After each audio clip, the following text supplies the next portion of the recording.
Como sempre falamos aqui, estamos vivendo em tempo solene e precisamos estar com o nosso coração aberto à influência do Espírito Santo, porque somente Ele é capaz de conduzir a nossa vida à presença de Deus. E dentro do contexto cristão, existe uma palavra que precisa ser desenvolvida em nossa vida, lembrando que não é trabalho humano, é um trabalho exclusivo de Deus. E é por isso que o tema de hoje escolhido é Perfeitos em Cristo. Eu tenho certeza que todos nós desejamos a perfeição, sim ou não? Na área profissional, buscamos nos aperfeiçoar. E a perfeição faz sentido com a nossa vida comum, com a nossa vida secular. Então, em sua área profissional, você busca a perfeição. Se você é alguém que tem colaboradores, você investe também no profissionalismo dos seus colaboradores, buscando a perfeição, ou como alguém diz, é uma palavra mais excelente, a excelência. E isso é fantástico, isso é poderoso em nossa vida. Então buscamos a perfeição em vários sentidos. E aqui eu quero fazer já uma colocação muito especial. Se existe algo que nós devemos buscar a perfeição, é no sentido cristão, queridos amigos, queridos irmãos. Devemos buscar a perfeição, não a perfeição humana, porque a perfeição humana que eu tento passar para vocês, que nós tentamos revelar, pode ser uma perfeição que esteja contaminada. E disso sabemos muito bem, mas, conforme a orientação bíblica, quando somos perfeitos em Cristo, aí muda totalmente o contexto. E é isso que vamos falar nesta noite. Então eu gostaria de chamar a atenção dos irmãos para o texto que já foi lido aqui no início, no Evangelho conforme narrou Mateus, no capítulo 5 e o verso 48. É muito conhecido, né? Portanto, sejam perfeitos, como perfeito é seu Pai celestial. Amém? Você deseja essa perfeição conforme é o seu Pai celestial? Você tem desejado, você tem buscado? Como igreja, nós temos buscado essa perfeição em nosso Pai celestial? Se não estamos, precisamos buscar essa perfeição, porque é a orientação bíblica. Interessante notar, queridos irmãos, que aqui no capítulo 5 do Evangelho conforme narrou Mateus, encontramos orientações precisas para a vida cristã. Então, se existe um lugar que nós encontramos orientações que são precisas para a nossa vida cristã, encontra-se onde? E eu gostaria que vocês me ajudassem. Encontra-se onde? Na Bíblia, que é a palavra de Deus. E que, diga-se de passagem, palavra poderosa, amém? Então, a palavra de Deus é poderosa. Então, nela nós encontramos orientações que são precisas para a nossa vida cristã. E aí Jesus ele vai falar aqui no capítulo 5, olha só, ele fala sobre as bem-aventuranças. E prestem bem atenção nesses detalhes. Cristo ele vai falar sobre as bem-aventuranças, ele vai falar sobre o ensino do sal e luz, ele vai falar sobre a lei, ele fala também o ensino sobre a ira. Olha que interessante. Cristo, ele dá orientação sobre a ira. Ele vai dar ensino também sobre o adultério, o ensino sobre o divórcio, sobre juramentos e votos. Quantas vezes juramos e não cumprimos? Por que será que a instrução bíblica vai dizer assim, olha, não jureis? Tenha muito cuidado com o voto que você faz. E aí ele dá instrução também sobre isso nesse capítulo 5. Ele fala sobre a vingança e sobre o amor pelos inimigos. Prestou atenção nesse último detalhe? Amor sobre os inimigos? Você amar o seu inimigo declarado? Interessante, não? Então Cristo aqui ele dá orientações nesse capítulo 5 aqui do Evangelho conforme narrou Mateus. E aí no verso 48, que foi o verso que nós lemos, vai falar justamente sobre o grande desafio na vida cristã. Por que, queridos, que é um desafio? Porque o assunto da perfeição tem incomodado muita gente, sabia? O assunto da perfeição, e eu quero aqui agregar, juntamente com esse nome perfeição, também com a santificação, ou com a santidade. No contexto cristão, muitas vezes, e infelizmente eu digo, é ignorado por alguns. Inclusive alguns, olha só, chegam a evitá-lo com menosprezo e muitas vezes com desdém. E é um assunto de máxima importância para nós. Então eu volto aqui a uma colocação que eu fiz no início. Na nossa vida comum, na nossa vida secular, nós buscamos a perfeição. E muitas vezes, quando é na vida cristã, quando a gente vai ouvir algo, já vai falar sobre perfeição, sobre santidade, muitos se incomodam, queridos irmãos. Não fiquem alarmados disso, mas, infelizmente, é uma triste realidade. Você falar sobre santidade, você falar sobre perfeição, mas aí a palavra de Deus diz, portanto, sede, que foi o verso que nós lemos. Então, com essas palavras, Cristo apresenta a conclusão, ele estava concluindo, do que se deve tirar das ilustrações que foram dadas aqui nesse capítulo 5 do Evangelho, conforme narrou Mateus. Ilustração de sua aplicação que é superior e espiritual da lei do reino dos céus, dadas nos versos 21 ao verso 47. Embora seja provável que a ideia do verso 48 que nós lemos aqui esteja mais estreitamente relacionada à linha de pensamento dos versos 43 a 47. E aqui eu faço um apelo aos irmãos. Quando chegarem em casa, analisem todo esse capítulo 5, que é muito importante. Então, em todas essas ilustrações, Cristo demonstrou que no reino que veio estabelecer são as atitudes, e prestem bem atenção nisso, irmãos, as atitudes internas e as motivações que determinam a perfeição de caráter e não somente os atos exteriores. Mas uma coisa muito importante, Deus vê o quê? Deus, ele vê o coração. E tem um texto na Bíblia que eu acho fantástico, inclusive está lá no Antigo Testamento, no primeiro livro de Samuel, no capítulo 16, verso 7. Aí diz assim, olha, o Senhor, porém, disse a Samuel, vocês lembram quando Samuel foi enviado para ungir o próximo rei de Israel? E o que acontece? Não julgue pela aparência nem pela altura, pois eu o rejeitei. Muitas vezes nós somos forçados a julgar alguém, se ele é belo, se tem qualidades que a gente consegue enxergar claramente. E aí o que Deus estava falando para o profeta do Senhor? Não julgue pela aparência, nem pela altura, se ele é baixinho, se ele é alto, né, Otávio? Não julgue pela aparência, nem pela altura, pois eu o rejeitei. Eu só usei aqui a ilustração do Otávio porque eu usei a minha primeiro. Então vejam bem, queridos, Deus, ele dá essa instrução, ninguém tem autoridade de julgar ninguém, muito menos pela aparência. E aí ele fala assim, olha, o Senhor não vê as coisas como o ser humano as vê. Deus, ele não vê o ser humano como nós vemos.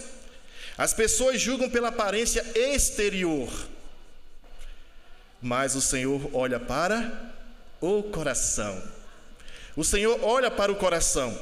E por que o Senhor olha para o coração? Porque é do coração que procedem o quê? Todas as coisas da nossa vida. Inclusive já dizem, existe um dito que diz assim, a boca só fala do que o coração está cheio. Mas é justamente isso. Mas essa leitura do nosso coração, só quem pode fazer é Deus. Então, o nosso Salvador, ele deseja que sejamos perfeitos. E perfeito, queridos irmãos, é literalmente alguém que atingiu o alvo. Sim ou não? Chegou à perfeição. Completou. E eu faço uma pergunta retórica à igreja. Não precisa responder. Você conhece alguém perfeito?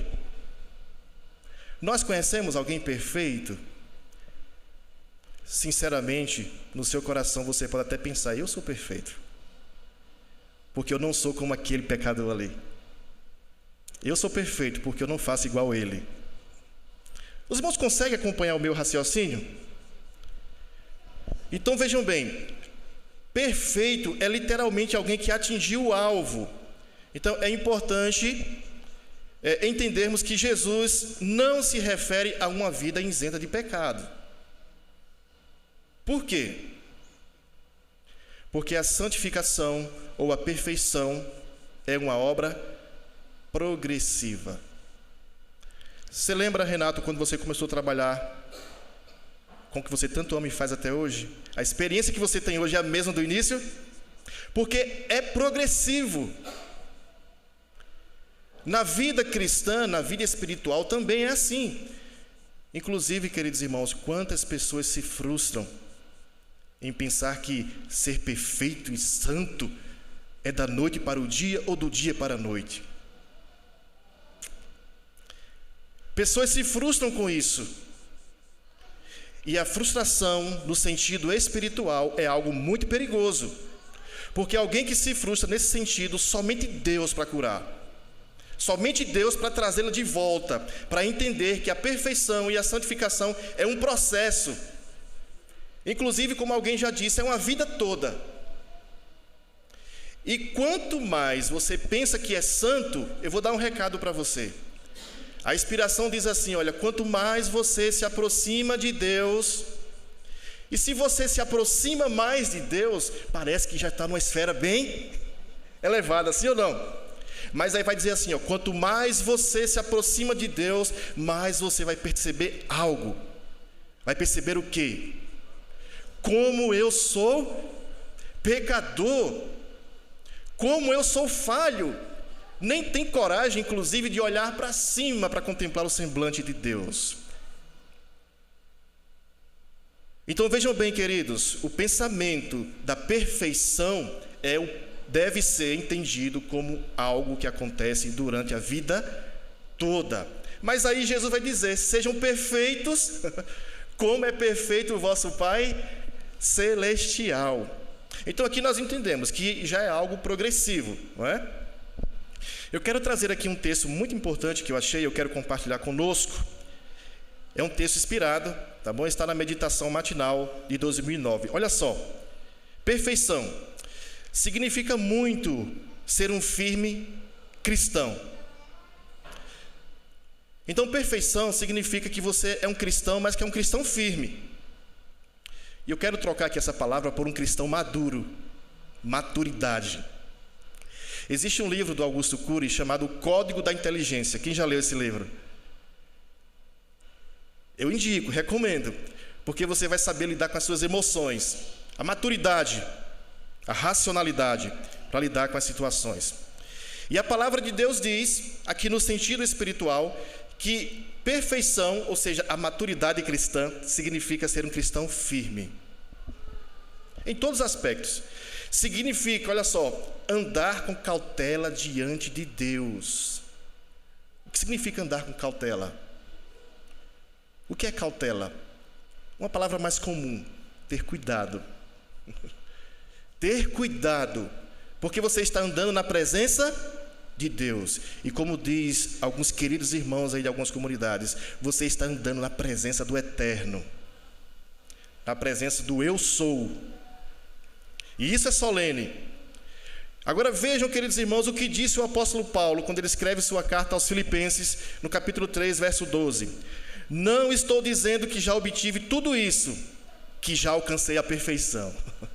Então, o apóstolo Paulo, ele dava muitas orientações para a igreja. E talvez a igreja daquela época poderia olhar para o apóstolo Paulo como o quê? Me ajudem. Olha, o apóstolo Paulo, servo do Senhor, prega o evangelho, a história de vida dele, hoje quem ele é, isso é um homem perfeito, é um homem santo, não é? Mas o que é que o apóstolo Paulo disse? Não estou dizendo que já obtive tudo isso, que já alcancei a perfeição. Mas o que é que eu faço? Prossigo a fim de conquistar essa perfeição para a qual Cristo Jesus me conquistou.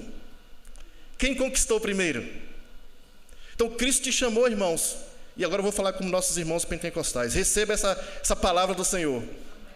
Segure, abra a mão e receba, não é? Cristo te chamou, te escolheu para você ser perfeito, para o mundo olhar para você e ver a perfeição de Deus, a perfeição que vem da transformação através de sua palavra. Então Deus nos convidou a isso, Deus nos escolheu para isso. Então olha bem, ser perfeito significa produzir muitos frutos para a glória de quem? Para a glória de Deus, daquele que deu seu Filho para morrer em nosso lugar. Então, como filhos e filhas de Deus, devem os cristãos também esforçar-se para alcançar o elevado ideal perante eles colocado no Evangelho. Não se devem contentar com nada menos que a perfeição. Vocês já prestaram atenção naquelas pessoas que participam das Olimpíadas? Como que é árduo o processo para eles chegarem lá? Eles não aceitam nada menos que a perfeição. Vejam, queridos, tem pessoas que se frustram porque não conseguem atingir os objetivos. Se desesperam. Por que está chorando? Porque eu não consegui. Me esforcei tanto. Com coisas que são corruptíveis. Agora imaginem bem, irmãos, um cristão diante de Deus, com seu coração contrito, chorando, e aí Deus pergunta, e aí o cristão consegue ouvir: por que você está chorando? Senhor, porque eu não consigo. E aí Deus vai falar: mas você não consegue mesmo, não. É eu que vou te ajudar. É eu que vou te ajudar, porque o verso lá do início diz: sejam perfeitos em Cristo. Essa perfeição vem dele, irmãos, e graças a Deus que essa perfeição vem dele. Graças a Deus, porque vem dele. Então vejam bem, na vida espiritual não devemos aceitar nada menos do que a perfeição. E quando você está vivendo a perfeição cristã, você não enxerga o exemplo de ninguém, você só consegue enxergar o teu Salvador. Você só consegue enxergar Cristo. Porque sabe o que é que acontece quando você tem o irmão Wellington como seu exemplo? Irmão Wellington vai te decepcionar. Em algum momento ou outro. É o escorpiãozinho. Tim! Da ferroadinha. Não tome o homem como seu exemplo, porque eu já vi testemunho de irmãos, infelizmente: ai, irmão, eu estou tão fraco na fé, irmão, aquela pessoa que eu admirava tanto na igreja, e saiu, e eu estou arrasado. Se você olhar para Cristo, em nenhum momento você vai viver arrasado. Agora, se você olhar para o seu irmão, aí, meu irmão, pensa no desespero, porque só vai vir frustração. Porque perfeito quem é somente? Perfeito somente é Deus. Por que ele diz: olhem para mim, olhem para mim. E é isso que nós precisamos fazer, parar de olhar para os outros e olhar somente para Deus. E sabe o que é que alguém vai dizer? Irmãos, às vezes dá vontade da gente ter aquele, como é que é o nome? Me ajudem, daquele que coloca no cavalo, que impede a visão do lado, como é que é o nome? Cabresto? Coloca alguma coisa assim. Porque ele não vai se assustar com as coisas do lado, só vai olhar para onde. Irmãos, Cristo está lá, e é lá que nós devemos manter o olhar fixo nele. E aí pode acontecer o que acontecer aqui do meu lado. Você não viu? Não vi não, estou focado. Nem quero saber. Olhando para Jesus, que é o quê? O autor e consumador da nossa fé. Como é possível sermos perfeitos? E aqui eu quero destacar pontos importantes. Primeiro, tornemos a santa palavra de Deus o nosso estudo, introduzindo em nossa vida seus santos princípios. O que adianta eu ler e não colocar em prática? Adianta de alguma coisa? É inútil. A vossa fé é vã. Então devemos estudar e não ler. É estudar a palavra. Irmãos, e quando eu estudo a palavra de Deus, sabe o que eu faço?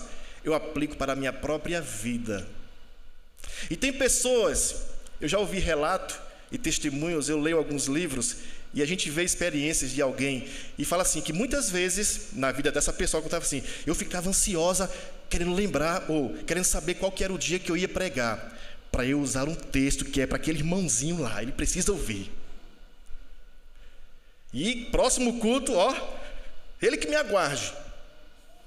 E tem pessoas que usam o púlpito para direcionar para pessoas em particular, e não faça isso.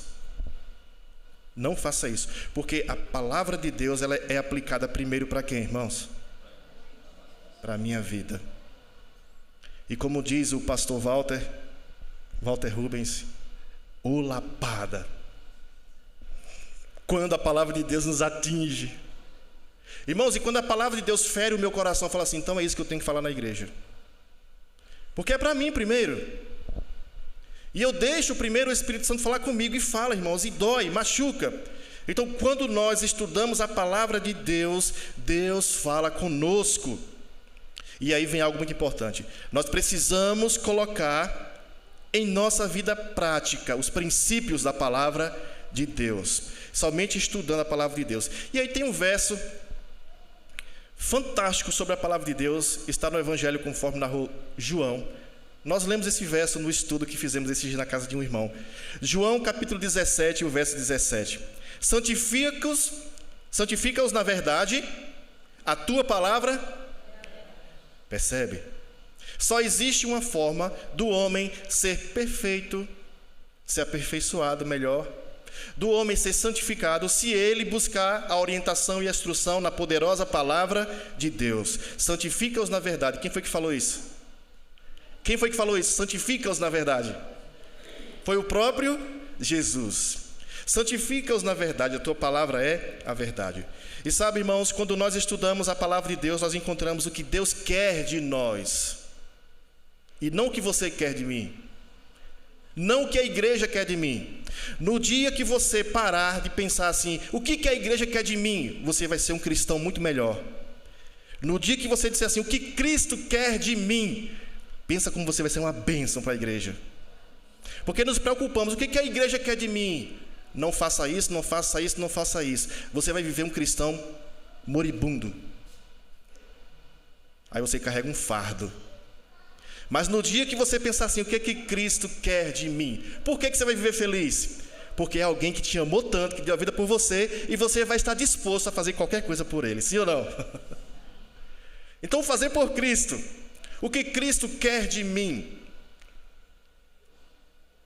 Quando nós estudamos a palavra de Deus, nós descobrimos o que Deus quer de nós. O apóstolo Paulo, escrevendo aos Tessalonicenses, a primeira epístola, capítulo 4, verso 3, diz assim, olha, a vontade de Deus é que vocês vivam em santidade. O que é viver em santidade? Quando você tem um filho, poucos meses depois, o que é que nós, pais, fazemos com essa criança? Trazemos aqui para que ela seja apresentada a quem? A Deus, para receber as bênçãos de Deus. Essa criança, ela é separada, ela é santificada para quem? É por isso que nós, pais, devemos falar para os nossos filhos, olha, você, quando tinha poucos mesinhos, você foi apresentado a quem? E você pertence ao Senhor. Não permita que o mundo roube essa santidade de você. Você é muito maior do que isso, porque Deus já te escolheu desde o ventre. E você foi consagrado a Deus. Irmão, ser santo diante de Deus, ou viver em santidade, é você ser separado somente para Ele. A sua atenção é para Ele, sua vida é para Ele, tudo é para Ele. Tudo é para Ele. E sem exageros, tudo é para Ele. Por quê? Ele é tudo para mim. É suficiente, irmãos, para você? Deus é suficiente para vocês? Sim? Amém? Deus é suficiente para nós, glória a Deus por isso. E nós precisamos valorizar. Então, olha bem, irmãos, é um privilégio sermos escolhidos por Deus. Já imaginou, Renato? O privilégio que você tem de ser escolhido por Deus. O privilégio de você ser escolhido por Deus, viver em santidade em sua presença, ou seja, você é um protegido dele, ninguém toca. Você é um protegido de Deus, porque você busca viver a perfeição que vem dele, ser aperfeiçoado por ele. Então, olha bem, ponto 2, que eu quero destacar, Andemos diante de Deus em mansidão e humildade, diariamente corrigindo nossas faltas. Quem tem o costume aqui de anotar as suas coisinhas que você precisa fazer durante o dia? Tem algumas pessoas que fazem isso. Durante o dia, no finalzinho do dia, não que você precise escrever, mas assim, olha, o que eu fiz hoje que desagradou o meu Deus no finalzinho do dia? Quais foram as minhas realizações espirituais? Olha, Senhor, o Senhor percebeu que hoje realmente eu magoei o Senhor nesse aspecto. Oh, meu Deus, me perdoa, me ajuda para que amanhã eu consiga fazer isso. Estou num processo de aperfeiçoamento. Será que Deus vai nos ajudar, sim ou não? Com certeza, irmãos. Não separemos de Deus a alma por meio do orgulho egoísta. Olha, orgulho egoísta. Não separemos a nossa alma. Todo orgulho, egoísmo nos separa de quem? De Deus. E quando estamos separados de Deus, nós perdemos a bênção de sermos aperfeiçoados por Ele. Terceiro ponto, irmãos, não acariciem um sentimento de elevada supremacia, julgando-se melhores que os outros.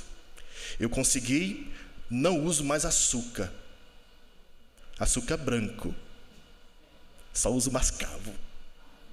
E Deus fala assim, não uso mais nenhum, uso estévia. E já se sente que está santo, melhor do que os outros, porque deixou de usar açúcar. Sabia que tem pessoas que são assim, irmãos? Infelizmente. Eu estou dando aqui um exemplo simples, mas isso tem exemplos mais graves. Então veja bem, não acaricie em sua vida um sentimento de elevada supremacia, julgando-se melhores que os outros. Eu estou lendo um livro muito interessante, que inclusive esse livro ele ampliou a minha mente, a minha compreensão sobre ídolos que são acariciados no coração. O nome desse livro é No Alvorecer dos Deuses. E eu nunca tinha pensado isso, irmãos. E eu trouxe para compartilhar conosco. Olha só, muitas de nossas qualidades, até úteis, e preste atenção nisso, irmãos. Quando eu li isso aqui, eu fiquei pasmo. Olha, muitas de nossas qualidades, até úteis ao reino, podem surgir como ídolos. Nossa! Muitas de nossas qualidades úteis ao reino podem surgir como ídolos. Como assim? Olha só, irmãos. Aprendemos a liderar melhor porque amamos mandar. Percebem? Aprendemos como liderar melhor porque amamos mandar. Aprendemos a falar melhor porque amamos aparecer. Aprendemos a servir melhor porque amamos reconhecimento. O que acontece conosco quando as pessoas não reconhecem o que a gente faz? Como é que nos sentimos? Sejamos sinceros. Agradeceu o irmão Samuel, lembrou do Renato, lembrou do Otávio, e de mim? Como é que eu fico? Bicudo. O que resolve isso? Talvez um saquinho de balinha resolveria, né? Mas vejam, irmãos, que realidade. Aprendemos a servir melhor porque amamos reconhecimento. Somos transformados à semelhança dos ídolos, até quando essas mudanças parecem crescimento. E olha, é sempre importante desconfiarmos das intenções do nosso interior. Isso é forte ou não é? A melhor coisa a fazer é pedir ao justo juiz que julgue nossas intenções. Por que eu quero melhorar em tal área? Por que eu quero melhorar? Eu estou aqui, olha, eu fiz isso, irmãos, olha, eu fiz isso, e foi uma campanha maravilhosa, e eu fiz isso. Espera aí, meu irmão, calma aí. Eu não vim aqui para ouvir de você, não. Eu vim aqui para ver o que Deus fez na sua vida, e o que Deus pode fazer na minha. As suas realizações, deixa quietinho. E é eu o tempo todo, e as pessoas aplaudem. Que bênção do Senhor, que maravilha, esse irmão é uma bênção, glória. E aí, como um pastor, um pregador, fez uma mensagem maravilhosa, e quando estava na porta lá cumprimentando os irmãos, a irmãzinha chegou graciosa: pastor, que maravilha, eu queria ser como o senhor. E o pastor colocou a mão na cabeça: não, minha irmã, não faça isso não. A única coisa que a senhora vai conseguir é ser uma pecadora ao quadrado. Não faça isso, não queira ser como eu. Queira ser como Jesus. Queira ser como Jesus. Então, a melhor coisa a fazer é pedir ao justo juiz que julgue nossas intenções. E aí, qual foi a oração de Davi?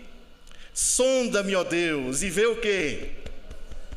Olha, sonda-me, ó Deus, e vê o meu coração. Irmãos, olha, eu ouvi isso uma vez e eu fiquei refletindo. No dia que você se curvar diante de Deus e pedir assim: Senhor, eu quero fazer isso para a tua obra, e Deus fazer a leitura do seu coração e ver que só tem egoísmo, vaidade, achismo, Deus não te ouve. Por que muitas vezes tem pessoas que são frustradas na vida espiritual? Porque Deus não está chamando. Já pararam para pensar sobre isso? Que o homem pode até tentar se aparecer, pode até tentar, mas Deus, porque a glória é somente para Ele. Então não existe essa do homem dizer assim: eu sou perfeito. Opa, cuidado, ande com cautela diante de Deus, porque santo somente Ele. Tenha muito cuidado com o que você diz. Eu nunca esqueço de um disco que tinha lá em casa contando a história de Israel quando estava no Egito, e era um LP, eu ficava ouvindo, ouvia muito. E aí, quando estava nas pragas lá no Egito, um dos servos de Faraó, está na Bíblia, um dos servos de Faraó fala bem assim: ô grande Faraó, deixa esse povo ir, nós não suportamos mais isso é o dedo de Deus. Fala bem assim, é somente o dedo de Deus. Imagina se ele estivesse atuando de forma mais poderosa na visão, na mente desse servo, ou com a mão. É somente o dedo de Deus. Então, muito cuidado. Andar na presença de Deus com cautela. E aí o salmista Davi se aproxima diante de Deus e fala assim: Senhor, sonda o meu coração e vê se há em mim algo mal, Senhor. Purifica a minha vida, rasga o meu coração. E como disse um irmãozinho, e eu sempre gosto dos nossos irmãos pentecostais: o Senhor é uma grande rocha. Aí falou bem assim: Senhor, passa pela minha vida, esbagaça a minha vida. E é isso que nós precisamos, essa rocha passar na nossa vida assim, esbagaça. E aí vai levantar uma nova criatura, porque a rocha que cai sobre a nossa vida, aparece um novo homem em Cristo Jesus. Examina-me, ó Deus. E aí eu já quero fazer minhas considerações finais. Paz e descanso lhes advirão ao levarem sua vontade em sujeição à de Cristo. Então o amor de Cristo reinará no seu coração, levando em cativeiro ao Salvador as secretas fontes do coração ou de ação.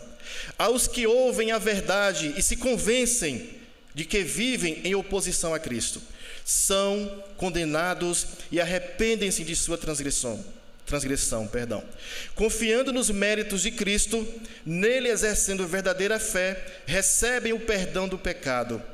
Ao deixarem de fazer o mal e aprenderem a praticar o bem, crescem na graça e no conhecimento de Deus. Veem que precisam sacrificar-se a fim de separar-se do mundo, e depois de calcular o custo, consideram tudo como perda, se tão somente puderem ganhar a Cristo. Quem disse isso? Todas as coisas eu desconsidero, não valorizo nada. Irmãos, se for fazer o custo, anotar direitinho, não vale a pena nada desse mundo. E aí, eu considero tudo como perda, para ganhar a quem? A Cristo. Alistaram-se em seu exército, acham-se perante eles a luta, e nela entram valorosa e alegremente, combatendo suas inclinações naturais e desejos egoístas, levando a vontade em sujeição à de Cristo. Diariamente buscam do Senhor graça para obedecer-lhe, e são fortalecidos e ajudados. Isso é verdadeira conversão. E subiram 2 homens ao templo. Um estava de cabeça erguida. Senhor, eu sou um homem muito abençoado, Senhor. Estou parafraseando. Inclusive eu não sou como este aí, ó, que está aí, ó. Porque eu faço isso, isso, isso. Lembra do eu? Eu faço isso, isso, isso. E Jesus só observando, e Deus só observando. E aí o outro, eu gostaria de interpretar aqui, mas não precisa disso. Ele estava caído aos chãos, em pranto, chorando. Era perfeito, irmãos? Esse que estava chorando no chão, era perfeito? À vista humana? E ele falou que era perfeito? Foi o que ele falou. Senhor, eu sou indigno de estar aqui, Senhor, em tua presença. E aí Jesus falou assim para os discípulos: sabe quem voltou para casa? Abençoado, restaurado. Este aqui, ó. É esses que são perfeitos diante de Deus. Aquele que reconhece que precisa de Deus. Irmãos, nós precisamos, e eu gosto de usar essa palavra, nós precisamos desesperadamente de Deus em nossa vida. Nós precisamos sermos aperfeiçoados por Ele. E Deus está disposto a fazer isso em nossa vida, sim ou não? Não precisa ninguém, nem o líder espiritual chegar para você e falar assim: olha, irmão, não faça isso não, porque é contra a palavra de Deus. Irmão, não faz isso não, está errado. Irmão, não faz isso. Não precisa, ou não precisaria. Se buscássemos viver os princípios da palavra de Deus. Uma igreja unida pelo poder do Espírito Santo será uma igreja perfeita. Nós, pela graça do Senhor, podemos ser perfeitos, sim ou não? Podemos ser perfeitos, em nome de Jesus. E fica aqui o apelo para cada um de nós, que o Espírito Santo do Senhor conclua essa obra tão poderosa em nossa vida, de perfeição na pessoa de Cristo Jesus. Que Deus nos abençoe.